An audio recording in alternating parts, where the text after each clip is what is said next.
Pessoal, tudo bem? Hoje são 15 de junho de 2022.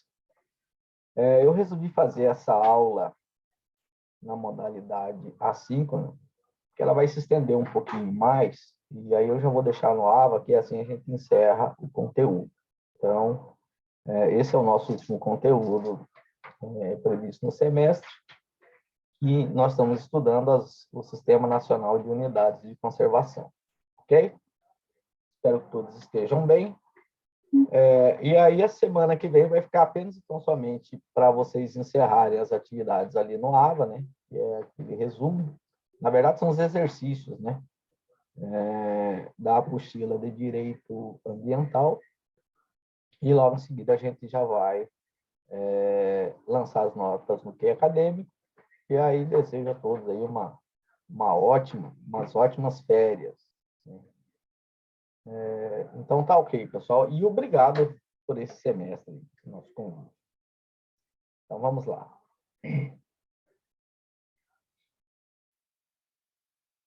Bom, na aula passada nós paramos aqui, né? Que era desculpe que ainda estou com tosse da pneumonia, tem um resquíciozinho. Então aqui nós vimos uma unidade de conservação, foi apenas e tão somente uma ilustração, né? Um rio aqui, e aí margeando o rio, uma área delimitada, tá? E aí no seu entorno é o que a gente chama de zona de amortecimento.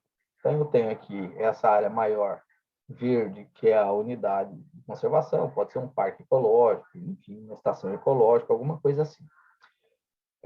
E aqui, nessa parte externa, né, é o que a gente chama de zona de amortecimento. Então, mesmo que esteja dentro, por exemplo, de uma fazenda, nesta parte aqui, essa parte aqui, vai integrar o plano de manejo da unidade de conservação e algumas atividades serão restringidas para evitar um impacto externo para dentro da unidade de conservação. E aqui é o conceito de corredor ecológico, né? E aí todo esse corredor ecológico vai integrar também o plano de manejo da unidade de conservação. No caso aqui eu fiz um corredor ecológico terrestre, mas pode ser aéreo, por exemplo. Aí, no aéreo, você vai ter algumas atividades que não poderão ser feitas, tá? Porque, de repente, nessa unidade de conservação, tem uma lagoa que é utilizado para os pássaros migratórios aí do continente, da região, alguma coisa assim, tá? Bom, então vamos agora ver uma a uma quais são as unidades de conservação que foram previstas em lei, tá? Essa lei, como eu disse, é uma lei do ano de 2000, o número dela é 9.985, e entre os artigos 9º e 21 estão as categorias de unidades de conservação. Ok? Então vamos lá. Primeiro, a estação ecológica. Qual é o objetivo da estação ecológica? A preservação da natureza e a realização de pesquisas científicas, tá? Elas sempre serão públicas. Então, quem vai ter a posse, ou seja, quem vai poder estar ali dentro, usufruir de uma estação ecológica, será algum órgão público. Tá? Então, posse está relacionado ao usufruto, à utilização. Domínio está relacionado a ser dono, ser o proprietário. Então, a posse e o domínio são dois institutos distintos no direito, são públicos, né? Então, para ficar bem claro o que é posse e o que é domínio, eu vou fazer uma breve ilustração aqui para vocês. Imagina que eu tenho uma casa, tá? Aqui é a casinha que eu estou desenhando, ok? Vamos lá.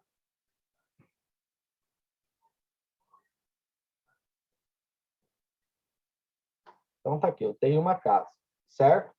E essa casa, ela foi locada, tá? Então, ela está em locação.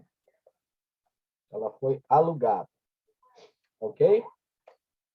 Bom, como que fica essa questão da posse e do domínio, tá? Então, vamos lá. O inquilino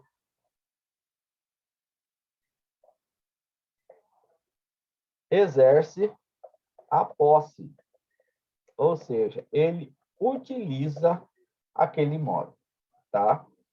Ok? E o locador exerce o domínio. Por quê? Porque ele que é o dono. O domínio está relacionado à titularidade do direito, tá? Então, domínio está relacionado à titularidade. Quem é o proprietário, tá? E a posse está relacionada ao usufruto. Então, essa é a diferença entre posse e domínio, ok? O contrato de locação, ele destaca bem essa diferença, tá? Então, continuando lá.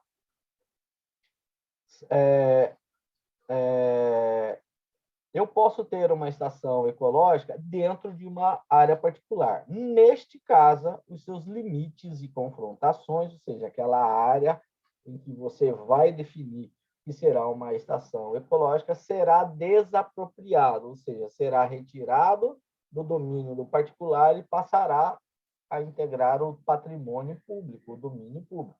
Óbvio que essa desapropriação ela será seguida por uma indenização. Então, você avalia o valor daquele imóvel, daquela área onde você vai desapropriar, e aí você indeniza o proprietário, né? Você paga o valor, tá? E ela sempre será criada, a maioria dessas unidades de conservação, a grande maioria, elas serão criadas por disposição de lei. Tem que vir uma lei autorizando a desapropriação naquela área, naquele perímetro, tá? Autorizando que seja indenizado quem está sendo expropriado e assim vai indo. Então, só para dar mais um exemplo para vocês, tá? Vamos lá. Vamos imaginar que eu tenha uma área qualquer e dentro dessa área eu quero estipular uma unidade de conservação. Vamos imaginar que a unidade de conservação seja essa, ok? Então, mesmo que ela esteja dentro da propriedade privada, vai vir uma lei dizendo, ó, essa área aqui tem uma relevância ambiental muito forte, então nós vamos delimitar essa área e vamos colocar ali dentro uma estação ecológica, tá? Tranquilo? Aqui nós vamos realizar pesquisas científicas e também vamos preservar essa natureza aí dentro, né? Esse micro meio ambiente aí dentro, tá? Dentro desse bioma. Para nós é importante, tá? Também vai ser definido um plano de manejo, ou seja, como é que essa área será utilizada para a preservação da natureza e para a realização de pesquisas de cunho científico, ok? E na estação ecológica é proibida a visitação pública, ou seja, ela é bem fechada, tá? Tem algumas que você vai ver que é aberta a visitação pública, essa não. Ela tem alguma coisa que a leva num nível de fragilidade que você não deixa o público entrar dentro da estação ecológica. Tá? Reserva biológica. O objetivo aqui é um pouco diferente da estação. Tá? É a preservação integral da biota e demais atributos naturais existentes em seus limites. Biota, lembre, de todas as populações que se relacionam ali. Tá? Tranquilo? Não pode haver interferência humana direta, nem modificações ambientais. Tá? Então, é praticamente aquele meio ambiente natural, com todos os seus atributos históricos. Tá? Excetuando-se as medidas de recuperação dos seus ecossistemas. Então, vamos supor que dentro da reserva você viu que teve uma vossoroca, né? Algum problema aí decorrente de chuvas e tudo mais, que você tem que fazer, então, uma recuperação dos seus atributos naturais para restabelecer ou resolver algum problema em algum dos seus ecossistemas. Ó, teve uma chuva aqui e começou a vazar água dessa lagoa. Então, vamos fazer uma intervenção no sentido de resolver, recuperar esse problema ambiental para preservar o ecossistema daquela lagoa. Ok? Tranquilo? Então, essas são as exceções. Medidas de recuperação de ecossistemas porventura alterados e ações de manejo necessárias para recuperar e preservar o equilíbrio natural. Ó, teve um incêndio lá, nós vamos limpar aquilo ali e vamos revegetar aquela parte ali, tá? E garantir que a diversidade biológica e os processos ecológicos naturais se restabeleçam, tá? Igual a estação ecológica, será de posse de domínios públicos, né? Se tiver área particular incluída dentro dessa reserva biológica, serão desapropriados de acordo com uma lei, também vai precisar de uma lei, proibida a visitação pública, exceto aquela com objetivo educacional e de acordo com o plano de manejo. Então, veja bem, na reserva biológica, você pode levar caravanas de estudantes para visitas no sentido da educação, de melhorar a educação ambiental. Na estação ecológica, nem isso é possível. Ok? Parque Nacional. Tá? Nós temos um aqui do nosso lado. Tá? Tem como objetivo básico a preservação de ecossistemas naturais de grande relevância ecológica e beleza cênica. Tá? Então, você pega os paredões do Parque Nacional, do Chapada dos Guimarães, algumas cachoeiras, tem o Véu da Noiva ali dentro. Tá? Permite a realização de pesquisas científicas e desenvolvimento de atividades de educação e interpretação ambiental, de recreação em contato com a natureza e de turismo ecológico. Tá? Então, você veja que aqui o plano de manejo, ele flexibiliza a ação humana lá dentro. Tá? É de posse de domínios públicos, ou seja, todas as áreas que estavam ali dentro, que eram particulares, foram desapropriadas, tá?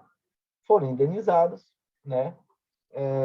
E aí vai ter um órgão responsável, o plano de manejo dessa unidade vai ter um órgão responsável por sua administração, que no caso é o ICMBio, que é o Instituto Chico Mendes da Biodiversidade, que é uma autarquia federal que integra o CISNAMA, como a gente já viu.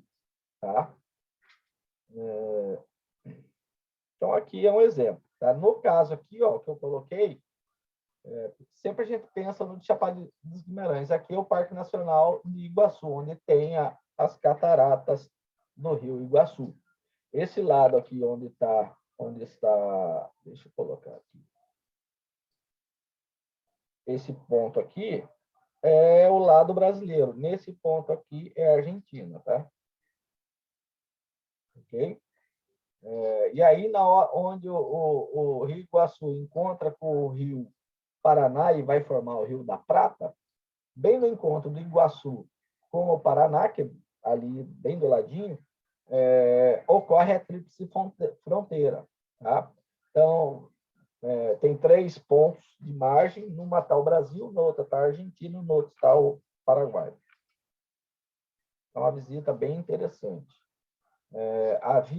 Haviam épocas, eu não sei se ainda está tendo, lá no curso de eletrotécnica e do Instituto, que como prêmios que encerrava o curso, nós fazíamos uma visita técnica à usina de Itaipu. Então, entrava lá dentro, ia até a rocha basáltica. Olhava a turbina, a tomada d'água, os geradores. Né?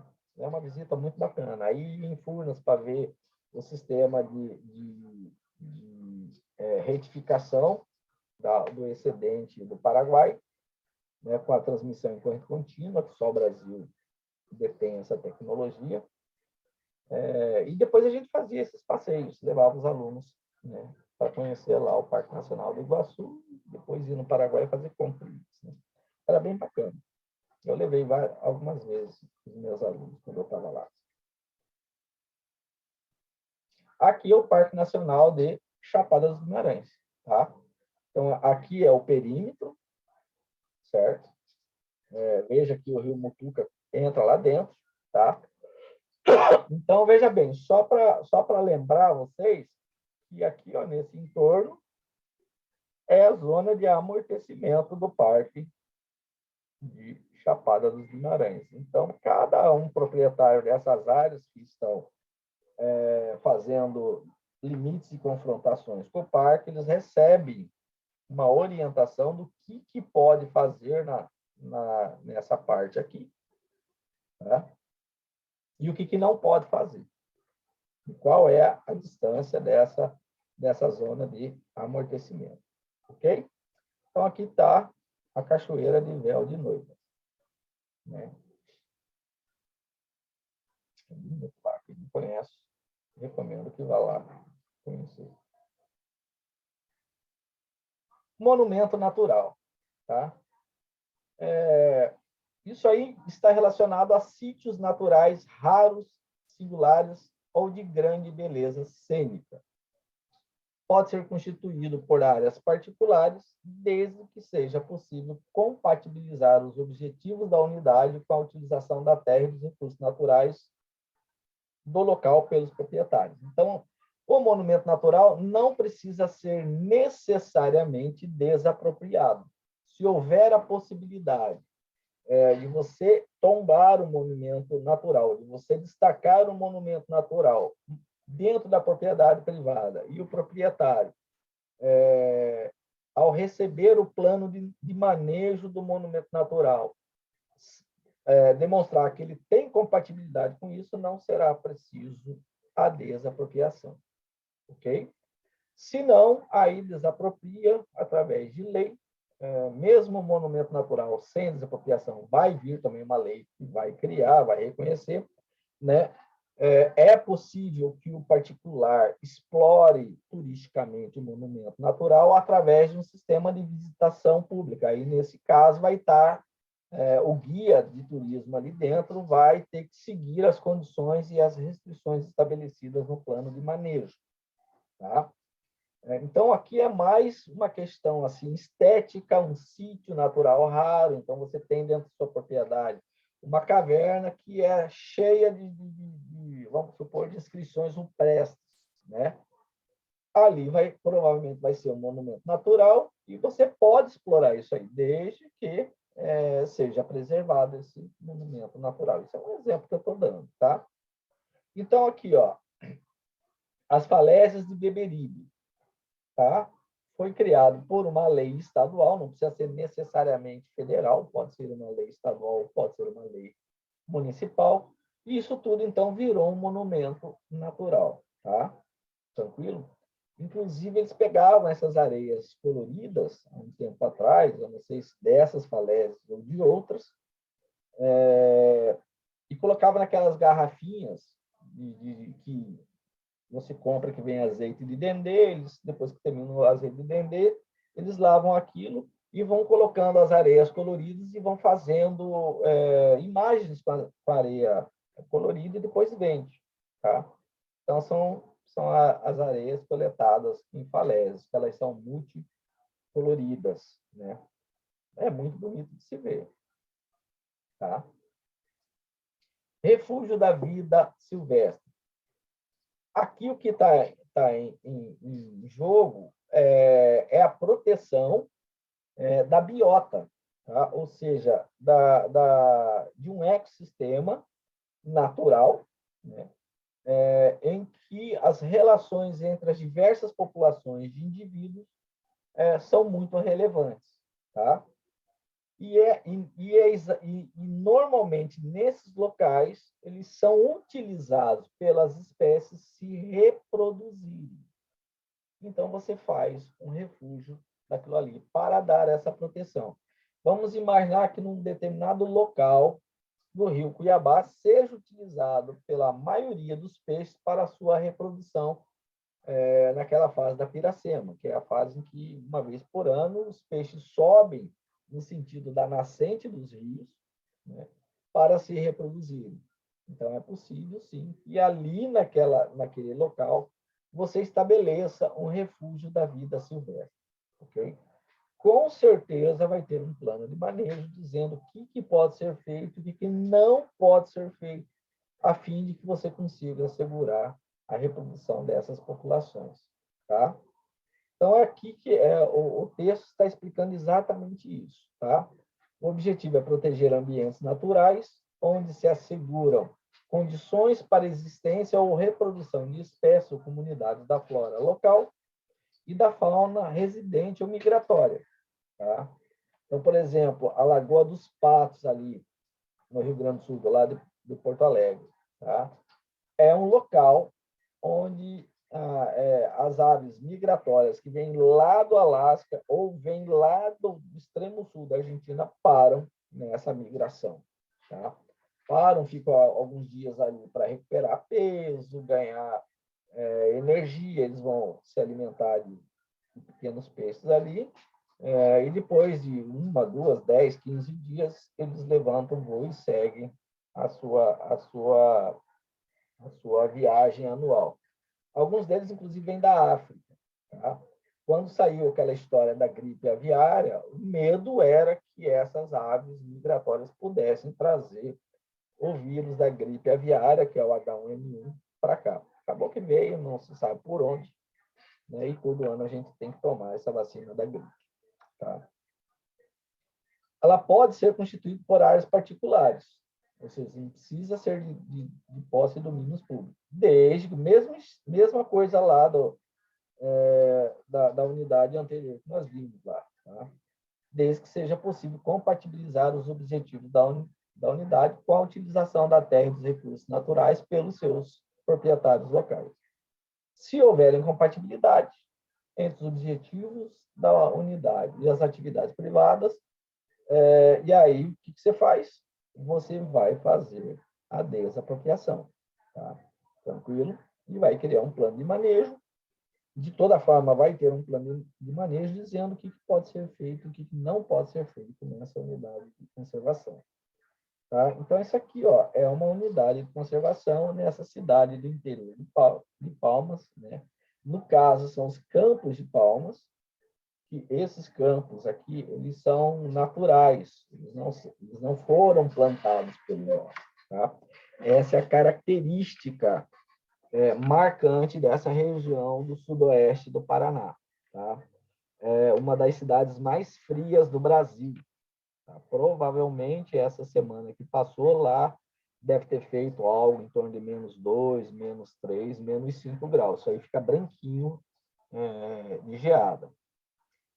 Por que eu sei disso? Porque eu nasci nessa cidade, no ano de 1963. Tá? Metade da minha família, que é do lado da minha mãe, é dessa cidade. Boa parte das cidades, é uma cidade pequenininha, 50 mil habitantes, são parentes. Tá? Então, sim, eu sou paranaense. Me criei em Cuiabá, mas sou paranaense. Então, está aqui, Refúgio da Vida Silvestre, Campos de Palmas. E aqui é o plano de manejo, eu peguei a capa lá. Veja que está aqui, o Instituto Chico Mendes da Biodiversidade. Então, neste caso, é uma unidade federal, já que o ICMBio está atuando lá dentro.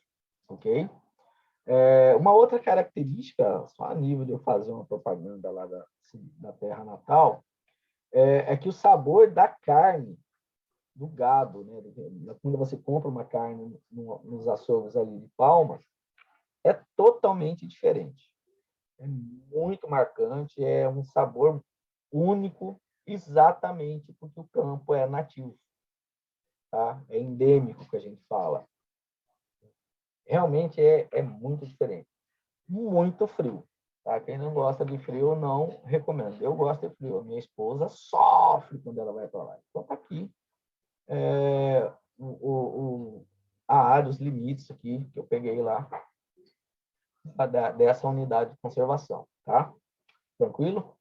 Então, tem o limite, essa legenda vermelha, aqui os domínios do bioma, que são os campos naturais, e florestas ombrófila mista. Aqui você vai ter, nessa parte verde, a presença muito marcante da araucária. Tá? Uma outra coisa que é endêmica lá é a erva mate. Tá? É natural de lá. Tá? Toda fazenda tem, assim, você chegou numa área rural lá, você vai achar araucária e erva mate, além de outras árvores, né? Esse bioma aí é o bioma Mata Atlântica, ok? Na hora, essas árvores, né, essas eles chamam de essência, elas são naturais desse bioma. É muito bonito lá, gente. É muito bonito mesmo. É muito peculiar, muito vale a pena conhecer. Mas pensa um lugar frio, tá? Então vamos lá. Estação ecológica, reserva biológica, parque nacional, monumento natural e refúgio da vida silvestre. A pesquisa científica, porque elas são muito focadas para isso, tá? Depende de uma prévia autorização do órgão responsável pela administração da unidade. Se for federal, ICMBio, tá? Se for estadual, aí deve ter lá ou a própria Secretaria do Estado, ou uma autarquia do Estado, que é responsável pela administração da unidade. Se for municipal, a mesma coisa. Deve ser ou a Secretaria Municipal ou alguma autarquia municipal que vai administrar a unidade. Por exemplo, em Cuiabá, como nós sabemos, existem duas unidades de conservação, que é o Parque Tia Nair, aqui perto do Alphaville, e lá no Cochipó, o Parque Zé Boloflor, onde está o manicômio, né? Esqueci o nome. Adalto Botelho. Tá? Tava ali. E do nosso lado aqui, chegando em Chapada, o Parque Nacional de Chapada dos Guimarães. Ok? Então, você vai fazer uma pesquisa, óbvio, você não vai entrar lá por entrar, você vai apresentar a pesquisa, o que você quer fazer. Eu quero estudar, sei lá, como que uma determinada vegetação está ali, se ela tem potencial fármaco ou se não tem, pode ser feito, o que não pode ser feito. Então, você vai lá, apresenta o projeto de pesquisa, se for aprovado, eles vão te dar uma parte do plano de manejo, dizendo, você pode entrar nessas condições, quem que pode estar ali nessa pesquisa? São só as pessoas que forem cadastradas para isso, e aí vai dizer o que você pode fazer ou não. Tá? Mas é muito importante as pesquisas, tá? Não quer dizer que você não incentive as pesquisas, até porque nós precisamos conhecer os nossos biomas. Unidades de uso sustentável. Tá? Então, a presença humana vai estar ali e aí é permitido o uso sustentável nessas unidades, ok? Então, veja que aquelas outras eram mais para visitação, educação ambiental e pesquisa. Essa aqui já tem uma outra ideia, tá? Então, sim, o ser humano pode desenvolver, ele pode utilizar dos atributos ambientais de forma sustentável, tá? A primeira são as APAs, tá? Que é a área de proteção ambiental. Normalmente ela é extensa, um certo grau de ocupação humana, dotada de atributos abióticos, né, ebióticos, estéticos ou culturais especialmente importantes para a qualidade de vida. Então, por exemplo, ali no Rio dos Peixes, indo para a Chapada, tem uma APA ali. Existe toda uma comunidade ali no Rio dos Peixes, tá? Então, ali existe uma APA. Se você andar indo para a Chapada e quando chegar por ali, onde tem várias pastelarias, veja que vocês vão ver que tem uma placa lá, dizendo aqui é uma área de proteção ambiental. Ok? Então, esses atributos estéticos ou culturais são especialmente importantes para a qualidade de vida e o bem-estar das populações humanas que estão ali. Então, veja que o destinatário é o ser humano, já não é mais tanto as questões do meio ambiente natural. Então, aqui a parte artificial e a parte cultural tem destaque.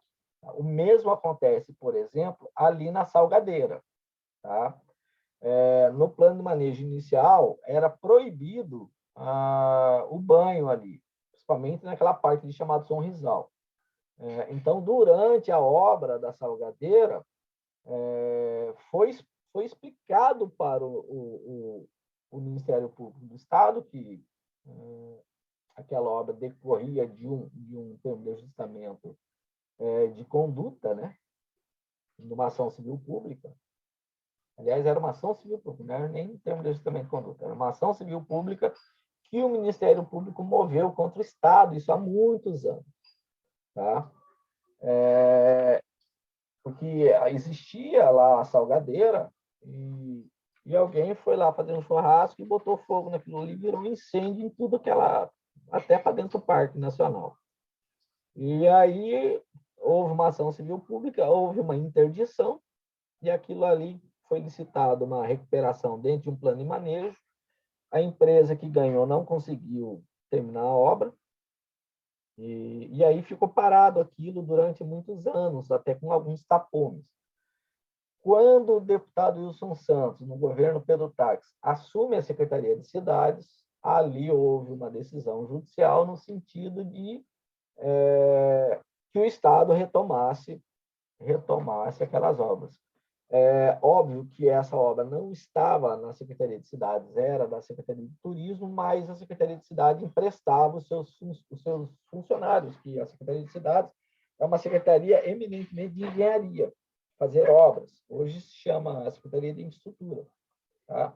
Eu sei disso porque, na época, eu advogava ali, e aí essa obra foi uma obra, em razão dessa decisão judicial da Vara do Meio Ambiente, o secretário pediu que eu fosse ajudar a secretaria exatamente nessa obra. Não era uma obra que estava no escopo do contrato que eu tinha lá, como advogado. Tá?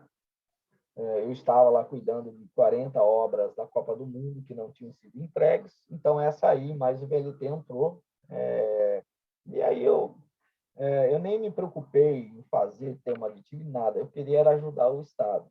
Tá? Tanto é que meu contrato termina e eu continuo trabalhando lá até a inauguração da Salgadeira. Fiquei mais 4 meses sem salário, sem nada, sabe? Mas eu costumo dizer, essa semana eu tive uma reunião na Vara do Meio Ambiente, e eu costumo dizer, e eu falo para o juiz, que essa obra tem filho de 3 pais, que é ele, hoje o deputado Wilson Santos e eu. Tá? Né? Então, ali também é uma APA. E ali na Salgadeira, eu fiz toda essa história para dizer o seguinte: por que nós conseguimos, aí fui eu que levantei a tese, e o Ministério Público aceitou, que ali na Salgadeira nós temos 3 meio ambientes que coexistem, que é o meio ambiente natural, né, que são ali a vegetação que está ali, aquela cachoeira, o paredão da Chapada. Eu tenho meio ambiente artificial, que são as construções que estão ali, né? O restaurante, aquela parte que é destinada como museu e para educação ambiental, e eu tenho a questão cultural, e que sempre foi da cultura do cuiabano ir para ali nos finais de semana, porque é um lugar de acesso, de lazer para a população de baixa renda. Então, eu mostrei para eles que havia uma questão cultural e aí aquilo ali era irrefutável. A justiça também entendeu e aí foi feito, sim, alteração no projeto para permitir, inclusive era um pedido do próprio deputado na época, nós temos que garantir o banho da população. Ele me pedia isso, fiz um estudo, fiz um parecer e a gente conseguiu chegar num denominador comum e hoje está ali aquele legado. Tá? Então, só para mostrar essa questão do estético e do cultural coexistindo. Tá? A mesma coisa ali no São Gonçalo Beira-Rio, quando houve uma movimentação do Ministério Público para retirar da margem do rio aqueles locais ali em que as peixarias põem mesas tal, para o pessoal que vai almoçar lá fique na barranca do rio, contemplando o rio. Né? E eu demonstrei que ali é onde Cuiabá nasceu. Então, as questões culturais sobrepõem a questão da mata ciliar. E aí a gente conseguiu fazer algo que fosse de madeira, que fosse fácil de desmontar numa situação, e chegamos num meio termo. Tá? Isso mostra que muito que passa na imprensa não bate com a realidade jurídica da coisa.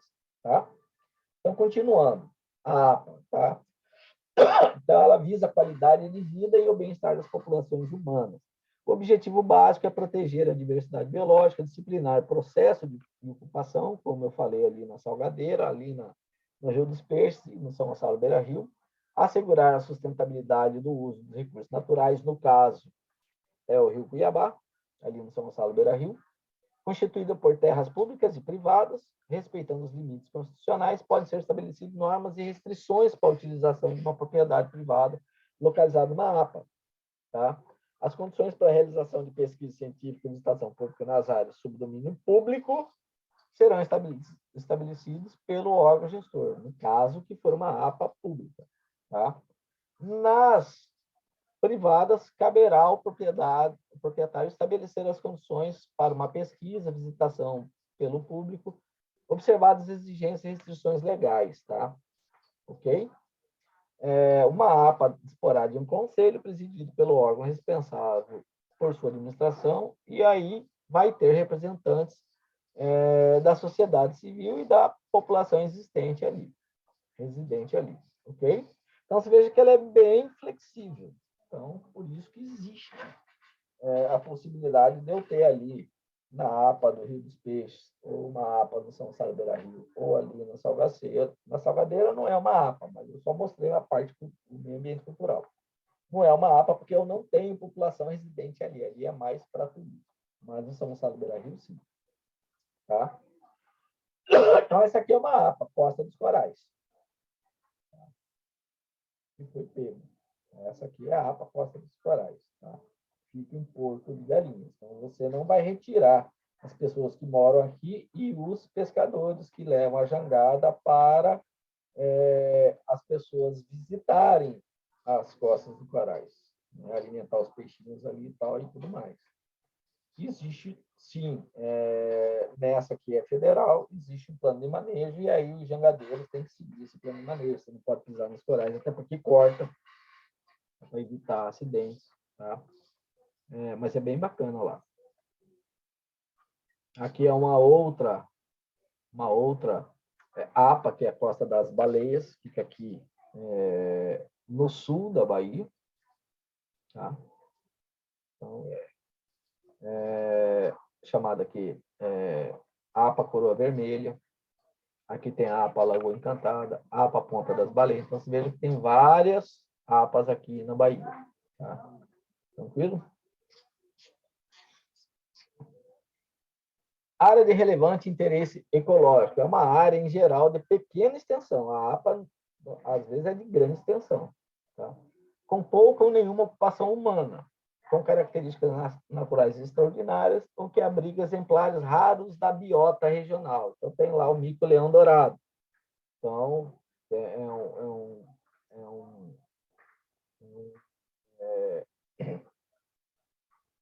Jesus fugiu. É um animal raro, né? Ele quase caminhando para a extensão. Então, você pega uma área ali onde ele normalmente ele fica e transforma isso em área de relevante interesse ecológico, tá?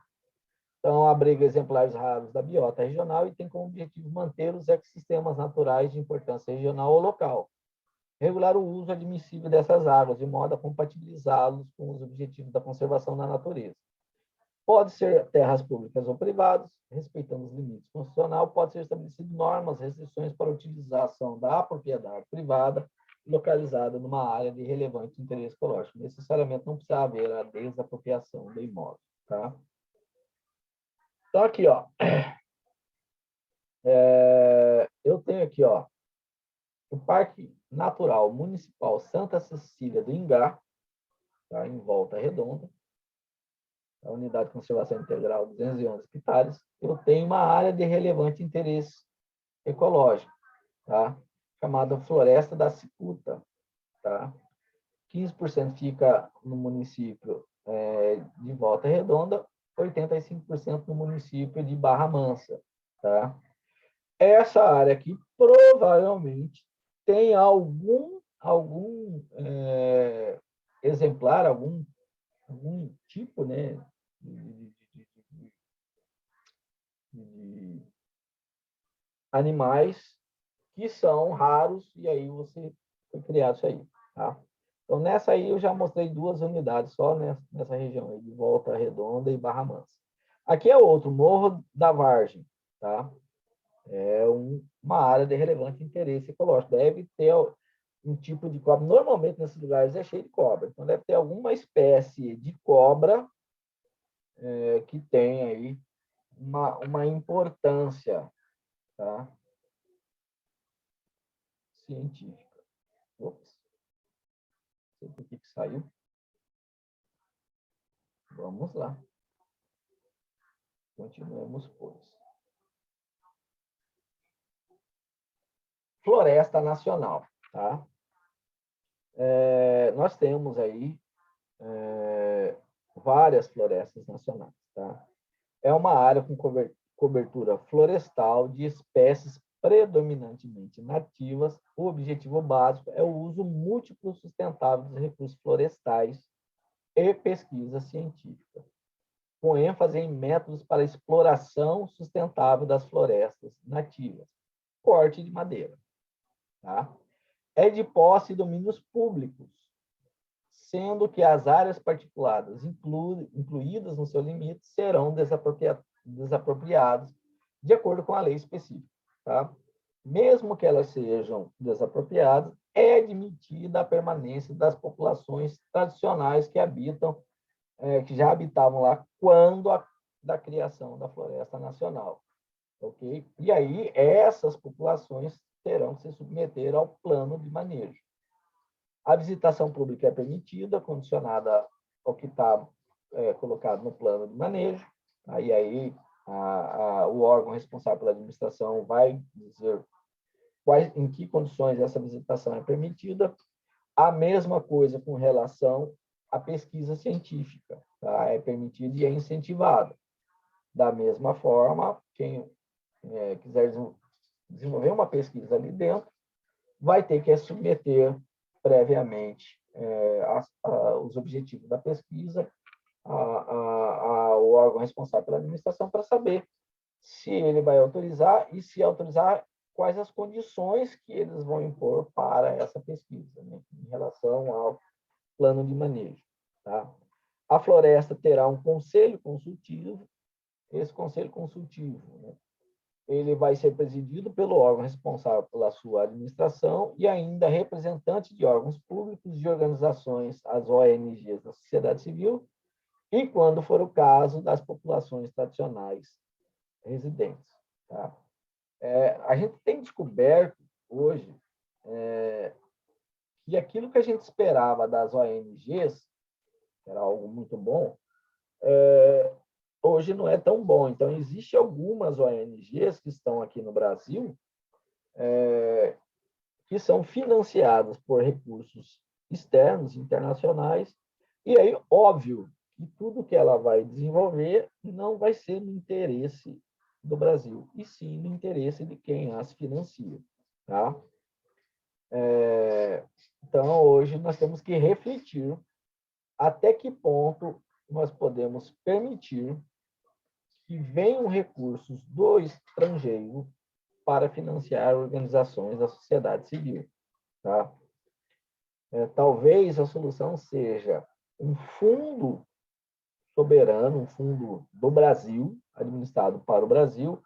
Quem quiser financiar pesquisas ambientais no Brasil, deposita nesse fundo, e o fundo, sim, já vai ter cadastrado as pesquisas que vinculadas ao fundo, ou seja, vinculado ao interesse nacional, e aí desse fundo sai o dinheiro administrado, então, pelo governo federal, pelo governo brasileiro, essas pesquisas, evitando que elas sejam contaminadas por interesses estrangeiros. Talvez essa seja a grande solução. Então, você evita que o dinheiro do estrangeiro venha para uma determinada organização da sociedade civil com um viés totalmente fora do interesse da nossa nação. A unidade desta categoria, ou seja, floresta nacional, se for criado pelo Estado, será uma floresta estadual. Se for criado por uma lei municipal, será uma floresta municipal. Tá? Então, é sim possível que você tenha floresta. Tá? Aqui são, lá no Pará, existem várias florestas nacionais aqui. Não sei se vai ter estadual, mas nacional eu sei que tem. Ok? Então, alguns tipos de árvores podem ser manejadas, podem ser exploradas, né? Outras não, ok? E você vai disciplinando. Dessa forma, você tira a pressão da onde há o desmatamento ilegal, ok? Então, você identifica quem está lá e o que ele pode fazer. Tá? Aqui são, por exemplo, essa aqui, essa floresta nacional, é esse módulozinho pequenininho que está aqui, ó. Ops, vou colocar aqui, ó. Esse cara pequenininho, olha assim. Então, você tem vários módulos e aí você faz uma licitação. Olha, tá aqui, estou licitando esse módulo aqui. Tá? A pessoa que ganhar, ele vai ter que respeitar o plano de manejo, tá? E pode explorar isso daí. Veja aqui, eu tenho a BR-163. Tá? Por incrível que pareça, gente, aonde aparece incêndio na floresta amazônica é próximo das margens da BR-63, tá? E áreas secas, porque na onde é o grosso da floresta amazônica, que é a área úmida, não pega fogo, né? E aí circulou há uns tempos atrás uma notícia de uma operação da Polícia Federal em que se descobriu que ONGs financiadas por dinheiro estrangeiro, elas colocavam fogo em partes da floresta amazônica que era seca, filmava aquilo ali e depois vendia para a imprensa internacional dizendo que a floresta amazônica estava pegando fogo. Tá? Muitas pessoas foram presas por conta disso. Tá? Era a fabricação de um fato. Tá? Vocês podem notar, pessoal, como é que uma coisa que não existe vira um fato e depois até punições acontecem. Como é que eles fazem? Um canal midiático divulga uma hipótese, uma narrativa. Tá? A gente chama isso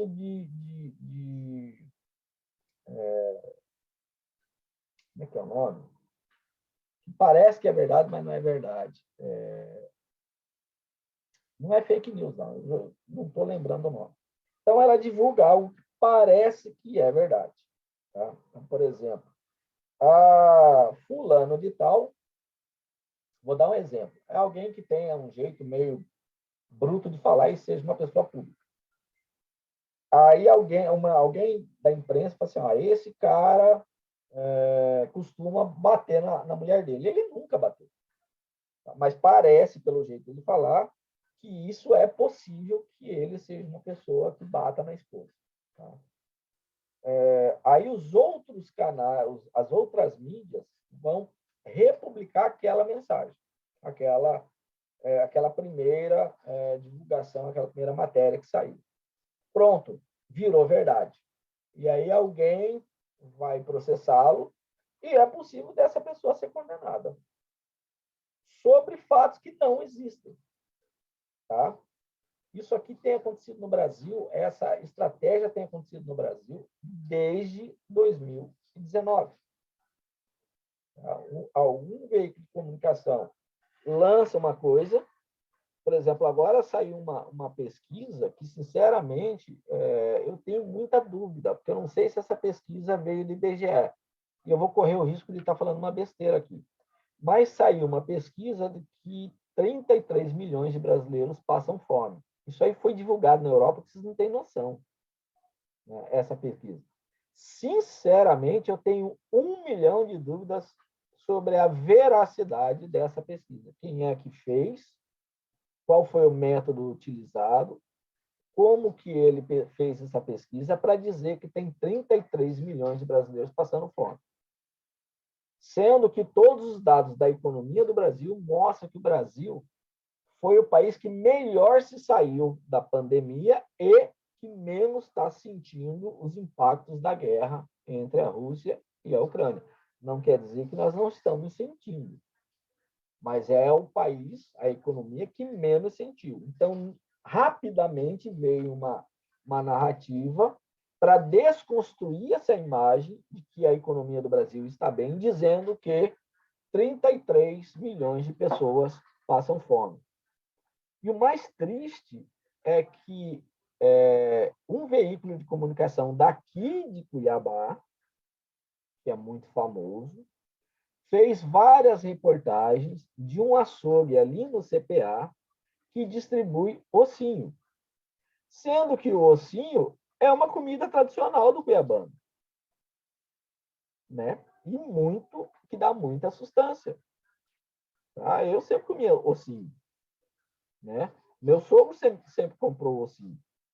Né? É bem baratinho, mas tem muita proteína, tem mocotó, tem carne no ossinho.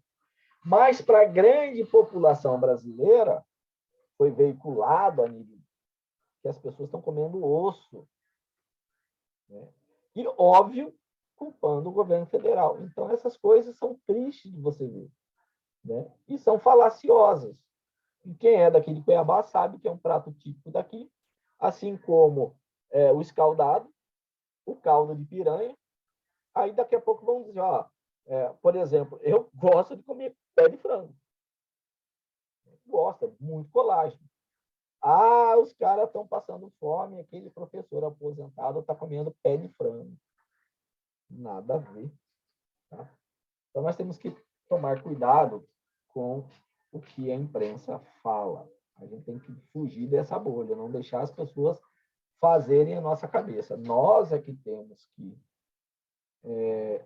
formar a nossa própria opinião. A imprensa, na minha visão, ela não tem que ser opinativa, ela não tem que dar opinião, ela tem que me trazer os fatos. Ela tem que ser informativa. Quem forma opinião sou eu. Né? E é difícil nesses últimos tempos, é o que a gente vê aí na imprensa. Tá? Reserva extrativista. Quem aqui gosta de açaí? Tá? Quem aqui gosta de palmito? Então, isso aí são dois produtos que estão muito relacionados às reservas extrativistas. Tá? É uma área utilizada por populações extrativistas tradicionais, cuja subsistência dessas populações baseia-se no extrativismo, ou seja, na coleta de recursos naturais. E, complementarmente, eles têm uma agricultura de subsistência, tá?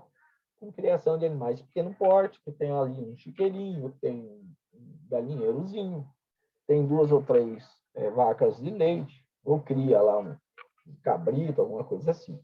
Tá? E essa agricultura de subsistência e mais o extrativismo são os meios de proteção da sua vida e da sua cultura. Tá? Então, na reserva extrativista, novamente, o foco é um uso sustentável entre o meio ambiente e a população, as populações tradicionais, que aí vem de séculos e séculos. Óbvio que também é uma estratégia de Estado não retirar a população humana lá da floresta amazônica. Tá? Por quê? Porque se você não ocupar, alguém vai ocupar. E lá tem muita riqueza.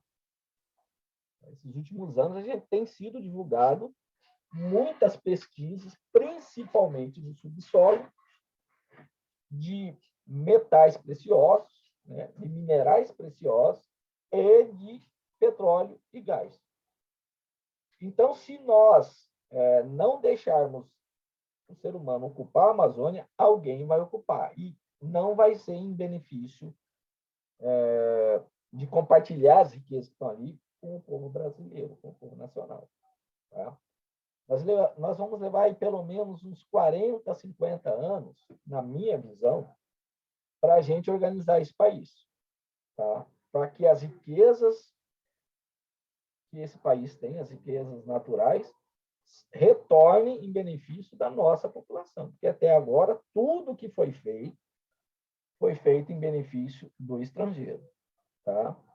Vem recurso lá de fora para financiar campanhas políticas aqui dentro, ou através de ONGs, ou através de sindicatos, vem muito dinheiro para que sejam eleitos políticos que defendam o interesse estrangeiro, seja ali da Europa, seja da Rússia, seja da China, seja de Cuba, tá? Então, a gente tem que ter muita percepção, né, para ver quem é quem. Tá? Ok? Então, por isso que existe o conceito da reserva extrativista, é manter a população extrativista tradicional que está há séculos lá. Ok? Tranquilo? Além disso, além de assegurar o meio de subsistência, essa população, como eu disse, é o uso sustentável dos recursos naturais da unidade. Então, você não vai chegar lá e falar assim, corte a palmeira de açaí, ou corte a palmeira de palmito. Né? Na verdade, o palmito sai do açaí. Né? O melhor palmito. Tem a pupunha também. Mas você faz, olha, corte aqui, mas não corte toda, deixa a raiz para rebrotar, para que você sempre tenha palmito, sempre você tenha açaí, e aí vai indo. Bocaiúva, que é meio tradicional nosso, né? Replante a bocaiúva. Outro que é tradicional nosso aqui é o pequi. Vamos plantar, vamos revegetar, vamos plantar vários piquizeiros para que, na hora que vier a época do piqui, você vá lá e colhe o piqui. O piqui você não pode colher no pé. Tem que deixar ele cair para depois você pegar. Tá? Tranquilo? Então, vai existir uma regulamentação específica nessa reserva. Tá? Isso está de acordo com o artigo 23 da lei, que trata do Sistema Nacional de Unidades de Conservação. Tá? Vai definir as áreas particulares, os seus limites, e essas áreas serão desapropriadas e vai vir uma lei que diz, está aqui, eu estou criando uma reserva extrativista, todas as áreas particulares serão desapropriadas, mas quem mora ali vai continuar morando, vai continuar explorando. E aí vem pesquisas para melhorar o extrativismo, para que nunca aconteça a escassez. Tá? Por isso que fala o uso sustentável. Então, normalmente, nessas áreas, o que se verifica? Que vem o plano de manejo, tá? Vem o plano de manejo aqui nessa reserva extrativista, e o que acontece? A próprio sistema, eles mudam o sistema de extrativismo, aquilo que o cara fazia corte raso, não, faça um corte, deixa aí 60 centímetros, porque ele vai rebrotar, então você acaba aumentando os recursos naturais na unidade com o passar do tempo. E quando você aumenta, você vai ter mais frutos para você colher e você vai melhorar a renda dessas populações. Tá? Existe, por exemplo, no discurso internacional, o Brasil tem tudo bem, então vocês vão nos pagar para que as pessoas que moram lá na floresta mantenham a floresta em pé. Senão eles sobreviverem, eles vão ter que, uma hora, cortar uma árvore para vender. Tá? Para um madeireiro, alguma coisa assim. Não, nós vamos pagar. Nunca veio isso dinheiro. Vinha aquele fundo amazônico. E detalhe, a Noruega e a Alemanha, que bancavam o fundo amazônico, dizia para quem que tinha que ir. Senão eles não depositavam. Então, por que queria direcionar para uma determinada ONG? Aí você ia olhar lá a ONG, 60% do que vinha, ou mais, foi divulgado pelo Ministério do Meio Ambiente, à época, 2019, 2020, 60% ia para diárias. Os caras ficavam viajando. Fazendo o quê? Estranho, né, gente? Muito estranho. Tá? A gente era roubado enquanto dormia. Tá? Então, aqui, ó, nós temos uma reserva extrativista um exemplo que tem ali em Florianópolis. Eu falei lá do açaí, não sei o que lá, mas está aqui, ó, aqui em Florianópolis, tá? Nós temos essa reserva, esse amarelinho aqui. Tá? Florianópolis fica na ilha de Santa Catarina. Tá? Aqui é São José, tá? E aqui é essa reserva. Tá? Aqui em Palhoça, gente, cara, é muito top. É na região metropolitana de Florianópolis. Cara, é bem interessante conhecer. Então, Florianópolis é considerada, caracterizada pelas sequências de camarão. Todo restaurante que tem lá vai ter a tal da sequência de camarão, tá? Eles servem vários tipos de camarão, camarão frito, camarão cozido, risoto de camarão, camarão no bafo, e vários tipos de camarão, vários tamanhos. Eles mesmos, então, têm um sistema aqui de cultivo do camarão, assim como tem de ostra. Tá? Muitas fazendas de ostra que você vê tanto na Lagoa da Conceição, que vale a pena um passeio, se vocês forem lá, tem uns barquinhos que vão andando, é como se fosse um ônibus, barquinho que leva as pessoas que moram ao longo da Lagoa da Conceição. Aí tem um restaurante lá chamado Lagoa Azul. Vai nesse restaurante. Tá? Vira e mexe a locação, foi utilizado em locação de várias coisas aí da televisão brasileira, novela e tudo mais. Ali tem uma sequência de camarão muito bacana. Um outro lugar que é legal para você ir chama Antônio Lisboa, tá? Que é do outro lado, é em terra, dentro da ilha de Florianópolis. E aí você vai nesse lugar aí e tem alguns restaurantes. Então, durante a noite, assim, você vê aquela lagoa escura, né? E do outro lado, a cidade de Florianópolis. É lindo, fica iluminado. Tem uns restaurantes ali muito bacanas. Eu recomendo. Tá?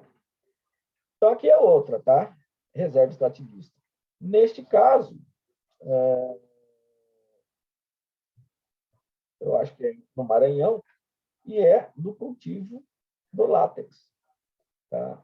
Lembrando que a seringueira, que é a árvore que produz o látex, que é a base da borracha, é nativa do Brasil. Só que na época lá do boom da borracha, o inglês veio aqui, levou várias mudas de seringueira para a Ásia e quebrou a Amazônia. Houve, então, um furto de patrimônio genético brasileiro. Tá? Então, aqui, ó, as reservas extrativistas que tem no Brasil. Tem essa de Santa Catarina, tem uma aqui no Rio de Janeiro, aí na Bahia tem duas, no Maranhão tem essa aqui, tem no Pará, tem no Amapá, em Rondônia, aqui na divisa com o Amazonas, no Acre, essa no Amazonas, e essas em azul, quando eu peguei, montei esses lá, estão em fase de estudo e de implantação. Tá? Porque não é barato colocar isso aí.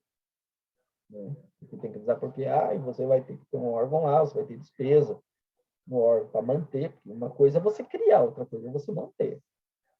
Criar é fácil. Então, o negócio é manter, fazer a desapropriação, indenizar os proprietários e tudo mais. Tá?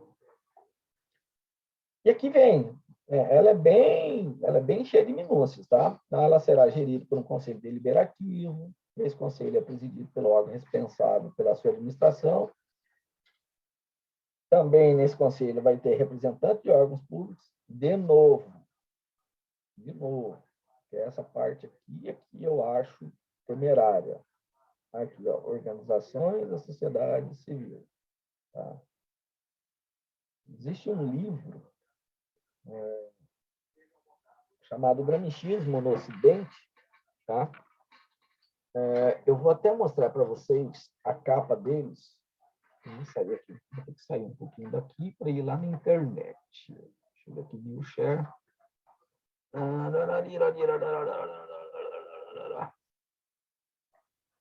Não. Deixa eu... Peraí, deixa eu sair daqui. Stop share. Deixa eu vir aqui, ó.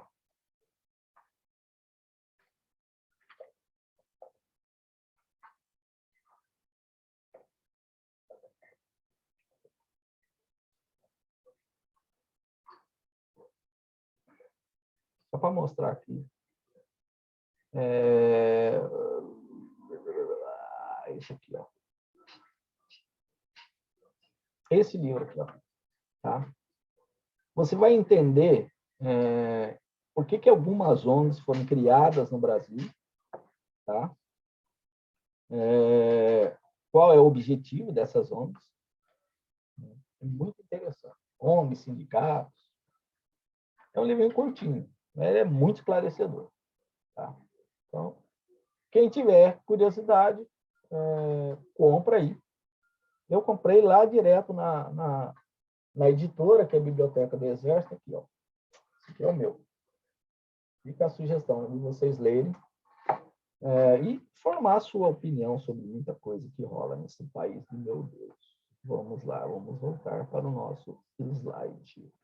Então, estamos aqui. Ops, deixa eu voltar aqui. Eu tenho que ir para o share. Screen. Ok. Agora sim. Agora eu sei que estou compartilhando. Então, a visitação pública é permitida, desde que compatível com os interesses locais. Tá? Lá no Conselho também, as populações tradicionais têm direito à voz e voto. Tá? Aí a visitação pública é permitida, desde que seja compatível com os interesses locais, né, ali da reserva. Tá? Tem que respeitar sempre o plano de manejo da área. A pesquisa científica também é permitida e incentivada, mediante prévia autorização, do mesmo jeito dos outros. Tá? E aí, essa pesquisa ela tem que seguir o plano de manejo e tem que ser aprovada pelo Conselho Deliberativo. Você veja que, no caso aqui, é o Conselho, né? Bem aquela visão socialista, né? Nossa, lá no socialismo, lá no gramscismo, eles chamavam de comunas, né? Que são esses conselhos, né? Populares, que decidem e tal, sei lá. Essa coisa. Tá? São proibidos a exploração de recursos minerais e a caça amadorística ou profissional. É muito difícil, porque, na verdade, a caça de subsistência ela é liberada para todo mundo. É uma outra coisa que pouca gente sabe. Tá? E aí a caça de subsistência é qualquer animal, tá, gente? Não é só javali. Ok? A exploração comercial dos recursos madeireiros só será admitida em bases sustentáveis e em situações especiais e complementares às demais atividades. Tá? Beleza? Então, é possível, sim, explorar madeira lá. Reserva de fauna é outro tipo de unidade. É uma área natural com populações de animais e espécies nativas, terrestres ou aquáticas, e residências ou migratórias, adequadas para estudos técnicos e científicos, tá? Sobre o manejo econômico sustentável de recursos faunísticos. Tá? É de posse de domínios públicos, sendo que áreas particulares serão desapropriadas através de uma lei. Tá? A visitação pública pode ser permitida, desde que compartilhe com o manejo da unidade. É proibido o exercício da caça amadorística profissional, porque nessa realmente eu entendo que deve ser proibido, mesmo que se eu quero estudar as populações de animais lá para eu saber como que eu vou poder explorar isso economicamente. Então, hoje, por exemplo, nós temos uma piscicultura em Mato Grosso muito forte, né, de tanques. Mas por quê? Em decorrência de estudos científicos em reserva de fauna. Então, pegaram um híbrido do pacu, né, que é a pirapitinga, hoje que fala, né? Pegaram o pacu, o tambacu e criaram o tambaqui, que daí não caiu no gosto. Aí hoje tem a tambatinga, né, que é isso. Esse caiu no gosto. Né? Tanto que, sei lá, 90% do que vocês comem aí, achando que é pacu, não é pacu. Tá? É um parente bem próximo, é um híbrido. Visitação pública pode ser permitida, desde que compatível com o manejo. Tá? E essas normas vão estar estabelecidas pelo órgão responsável pela administração. Comercialização de produtos resultantes das pesquisas obedecerá ao disposto nas leis de fauna e regulamentos. É possível, então, ser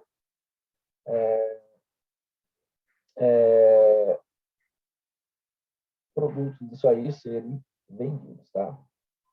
Óbvio que você não vai vender um macaco, né? Mas você pode vender, por exemplo, o ovo do jacaré, para uma fazenda que vai explorar o jacaré. E aí vender a carne do jacaré da fazenda. Isso tudo tem licenciamento ambiental para permitir.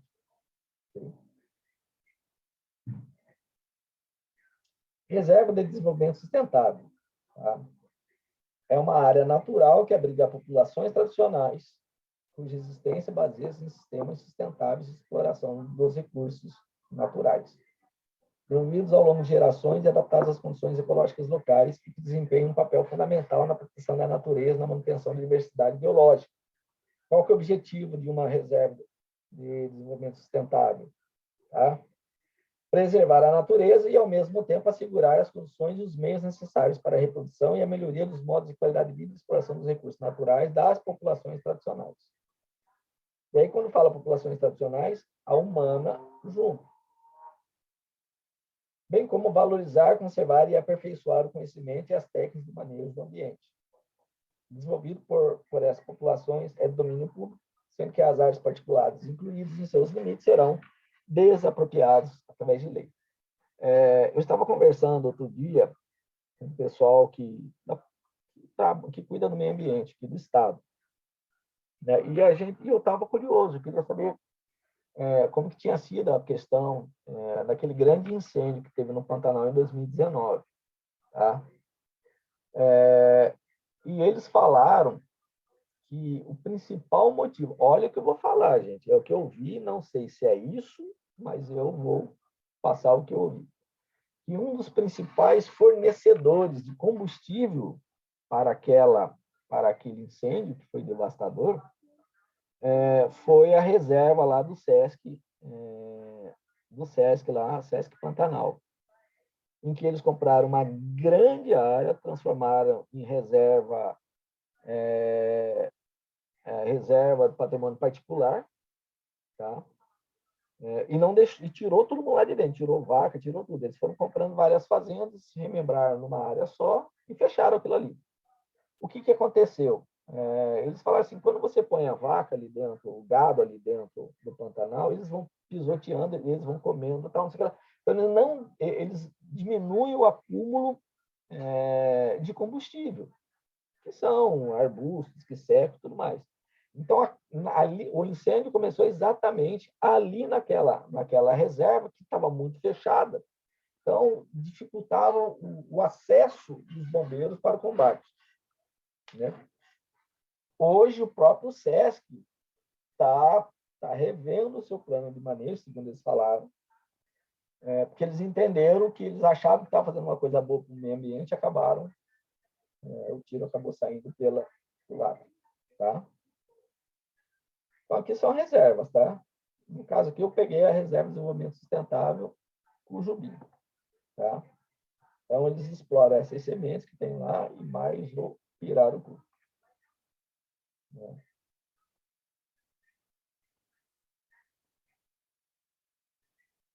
O uso da reserva, né? O uso das áreas ocupadas pelas populações tradicionais será regulado de acordo com o artigo 23. Mesmo o artigo que regula lá a reserva extrativista também regula a reserva de desenvolvimento sustentável. Tá? Aí vai ter o seu conselho deliberativo, que é mesma estrutura do outro lá, porque está lá na lei, no artigo 23.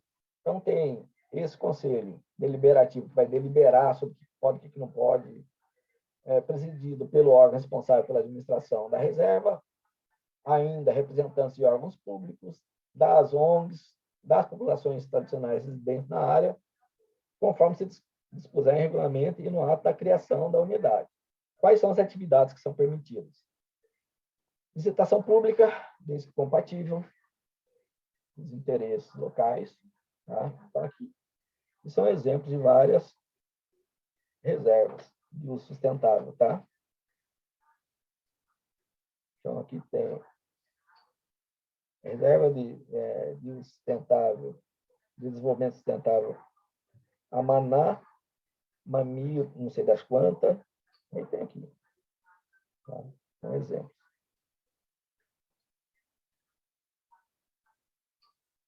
Segunda coisa, é permitido e incentivada a pesquisa científica, voltada à conservação da natureza, à melhor relação das populações residentes do seu meio, a educação ambiental, tá? Da mesma forma, prévia autorização do órgão responsável pela administração, e condicionado às restrições fixadas, condições e restrições fixadas no plano de manejo. 3. Deve ser sempre considerado o equilíbrio dinâmico entre o tamanho da população e a conservação. Tá? O que é o equilíbrio dinâmico? É o equilíbrio entre as populações, né, das várias espécies.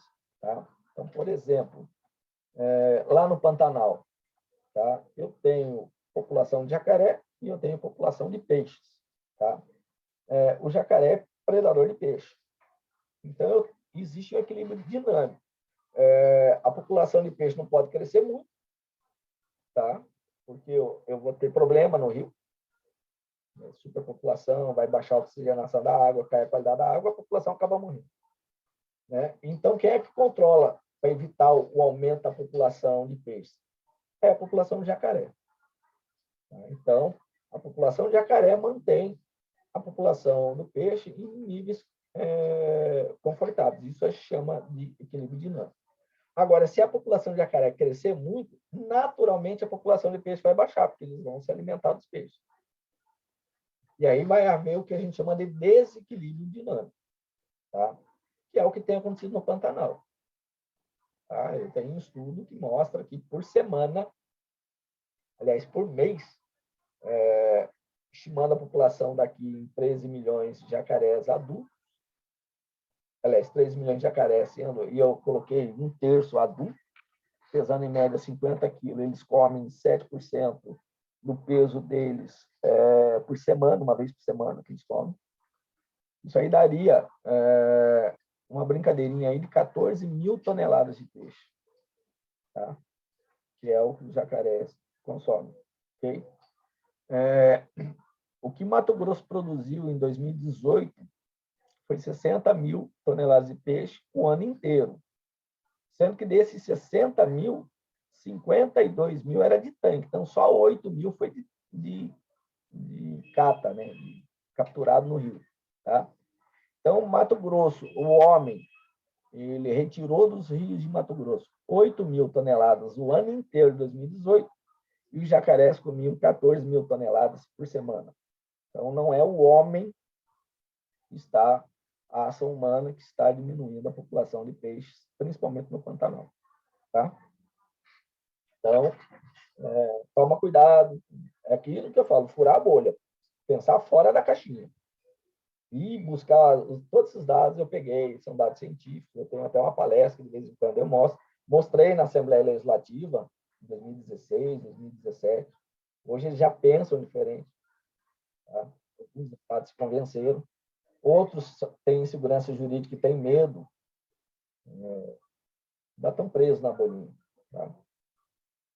É admitida a exploração de componentes dos ecossistemas naturais em regime de manejo sustentável. Tá? E a substituição da cobertura vegetal por espécies cultiváveis, desde que sujeita a zoneamento e às limitações legais do plano de manejo. Então, você vai permitir o cara fazer uma rocinha de milho, uma rocinha de mandioca. Tá? E para você fazer isso, tem que derrubar a árvore. Né? Porque eu preciso manter a população tradicional lá. Eles precisam sobreviver. O plano de manejo da reserva vai definir as zonas de proteção integral, daí você não pode mexer, as de uso sustentável que você pode explorar com extrativismo, a de amortecimento, os corredores ecológicos, e aí o uso sustentável, inclusive, a parte onde você vai poder explorar e plantar sua rocinha e tudo mais. Ok? Tranquilo? Aqui nós temos várias, ó. Várias mesmo. Tá? Aqui em Mato Grosso nós temos duas. Quando eu fiz essa pesquisa, temos duas. Tá? Então, são os vários tipos aqui. Nós temos uma reserva da biosfera do Pantanal. Naquele incêndio de 2019, eu conversava com alguns amigos que são lá do Pantanal, do Camponês, e falava, toma cuidado. Já já vão dizer que vocês que são os culpados pelo incêndio vão querer tirar os pantaneiros lá de dentro, botar uma ONG e pronto. Acabou o Pantanal. Reserva particular do patrimônio natural. Essa é uma área privada, tá? Gravada de perpetuidade, ou seja, é perpétua, e essa perpetuidade ela será registrada. Só um momentinho que está tocando meu telefone aqui. Vou dar uma paradinha.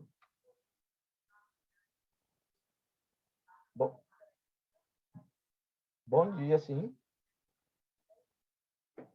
Pois não? Sim. Tudo bom? Da onde? Você pode me ligar daqui uns 10 minutos que eu estou numa aula aqui? Tá. Tchau, tchau. Lojas Martinello ligando para mim, querendo me vender alguma coisa. Parece que está tendo, vai ter, eu vi hoje no Bom Dia Mato Grosso que ia ter alguma coisa, alguma ação nesse final de semana relacionada a essa loja Martinello, mas eu não lembro o que é, não. Talvez seja isso, tá? Então vamos lá. Qual é o objetivo de uma reserva particular de patrimônio natural? Tá? Conservar a diversidade biológica.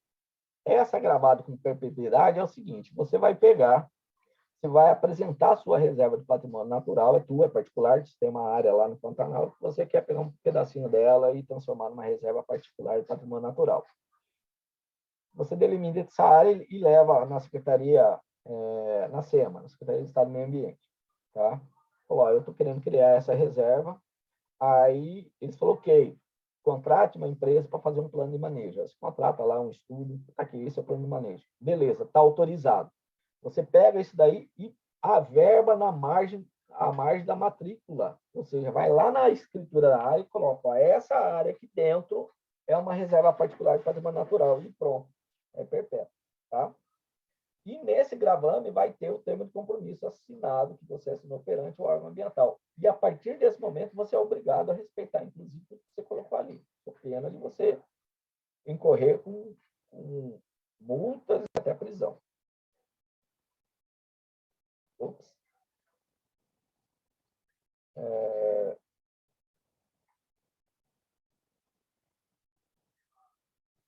Pronto. Voltei a compartilhar. Bom, existe algumas... O que eu posso fazer ali dentro de uma reserva particular de patrimônio natural? Pesquisa científica e visitação com objetivos turísticos, recreativos e educacionais. Só. Tá? Os órgãos integrantes do Sistema Nacional de Unidade de Conservação, sempre que possível e oportuno, prestarão orientação técnica e científica ao proprietário da reserva particular de patrimônio natural. No Pantanal, aquilo que eu falei do SESC, é uma reserva particular do patrimônio natural do SESC. Uma área imensa. Tá? Então, agora eles estão pensando em refazer o plano de manejo, levar na Secretaria do Estado do Meio Ambiente, falou, aqui, ó, nós entendemos que eu preciso dar uma manutenção de limpeza lá no pasto e tudo mais para evitar incêndios como ocorreu em 2019. Então, aqui são algumas reservas aí de particular de patrimônio natural. Tá?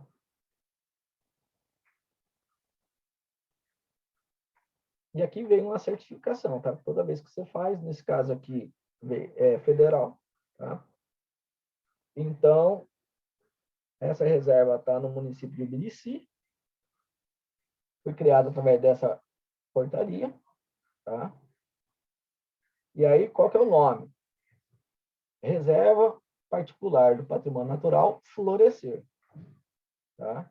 Gravada em cartório na matrícula do imóvel em caráter perpétuo para proteger a biodiversidade em benefício das atuais e futuras gerações.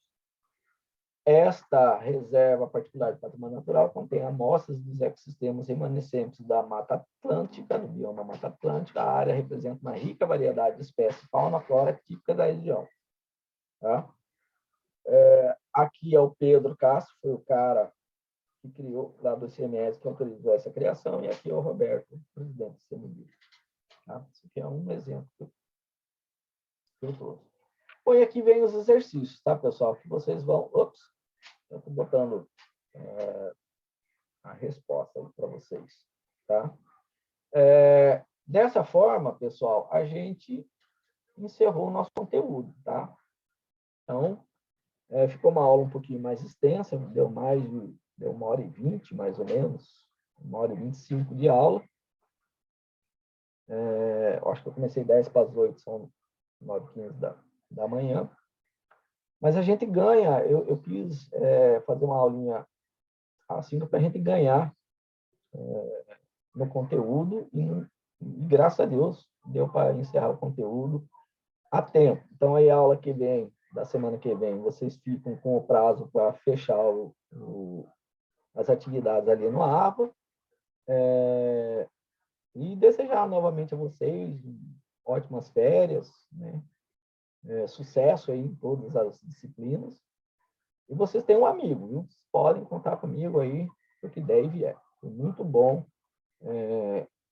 ter estado com vocês esses 3 semestres, né? Desde o primeiro semestre até agora. Não tem mais a disciplina de direito agora aqui na grade de vocês. Direito 1, 2 e 3, tá? Esse semestre que vem, muito provavelmente, será o meu último semestre como professor do Instituto. Se Deus assim abençoar, já no em janeiro do ano que vem, estarei integrando o time dos aposentados, depois de quase 34 anos aí no Instituto. Tá bom? O cabelinho tá branco. Fique com Deus. De qualquer coisa, meu celular tá aí, tá sempre à disposição. Só chamar no Zap. Um abraço.